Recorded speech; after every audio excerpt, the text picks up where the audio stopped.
how does basically Scream, that's made for $15 million, go on to be the highest grossing slasher film of all time?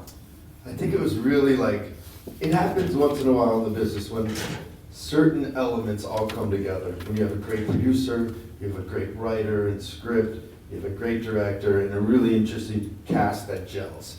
And when that happens, it's kind of like capturing lightning in a bottle. It's kind of what you look for in Hollywood, just to get that chemistry. And Kevin Williamson wrote a brilliant script. It was originally called Scary Movie. And then they changed it to Scream, and then they made a farce of it called Scary Movie later. But it was just a really interesting and unique script, and the way it was self-referential and just, you know, blended humor and horror. Just no one had really done it, and to have Wes Craven, who was literally one of the greatest directors I'd ever worked with, he's just such a gentleman, and you'd think he's like this creepy dark guy, but he's not. He's like a professor, a bird watcher, just a really amazing, sweethearted guy. So they just got this amazing cast together, and this great script, and it just worked. We had a really great time filming it. We were all up in Santa Rosa, California for like 3 months. And it's just wine country, it's really beautiful, and we all like were staying in the same hotel, so we all had this sort of bond. And it just turned out to be magic. When your agent first sends you the script, what do you think when you read it, and especially when you get to the end of the script? Well, when they first sent it to me, they were interested in me playing Billy, which Skeet Ulrich ended up playing, who was one of the high school kids. And I felt I was a little old, but I was still pretty young at the time. But I read the script, and Dewey was written as this big muscle, like big dumb jock kind of like guy.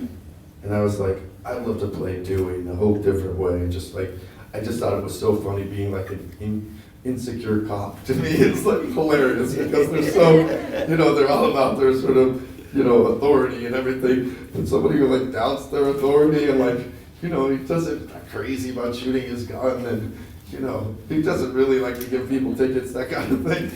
I just thought that was so funny, and I explained it to Wes, and he was like, that's a really interesting way to take it.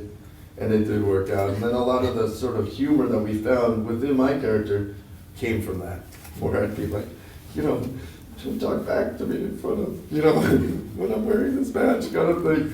And it all sort of just worked. For the millions of fans around the world, why no Scream 5? I don't know. I mean, now that Wes is gone, it'd be a whole different thing. But I wouldn't be opposed to it. I love playing that character. I always wanted him to be the killer because that would be like the biggest twist, and then like show this crazy dark side, and then just Dewey at the end just like pull the mask off and he's stomping towards you. I just think in my head that's really funny.